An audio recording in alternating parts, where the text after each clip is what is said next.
নমস্কার সবাইকে। তো দুপুরের রান্নাবান্না খাওয়া দাওয়ার পর একটু রেস্ট নিচ্ছিলাম। সে অফিস থেকে আসার পর সন্ধ্যা হয়েছে। এরপর ফ্রেশ হয়ে সন্ধ্যা পুজো দিয়ে সন্ধ্যা করে তারপর এখন সে আমাকে ফ্রেশ হইতে হইতে আমাকে সে আবদার করতেছে, আজকে আমাকে একটু লুচি খাওয়াইতে হবে। আচ্ছা, তার আবদারে আমি পূরণ করতে পূজাটা করে লুচি বানাইতে গেলাম। তো তাকে বললাম যে আমাকে একটু হেল্প করো। সে এখানেও রাজি, সে ট্রাই করতে পারবে না, ক্লান্ত সে। আচ্ছা ঠিক আছে, আমি লুচিটা বানাইলাম। হয়েছে 10-12টা, 3জন মানুষ তো 10-12টা হয়েছে লুচি। আর দুপুরে যে রান্না করছিলাম সেটা ছিল, আর চা। এটা দিয়েই আজকে আমাদের সন্ধ্যা নাস্তা শেষ করলাম।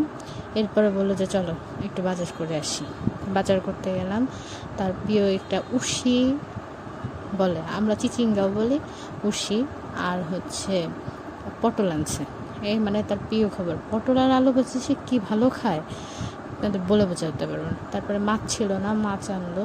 আমি আজকে বলছি কই মাছ খাবো, তাই কই মাছ আনছে, একটা ইলিশ মাছ আর ট্যাংরা মাছ।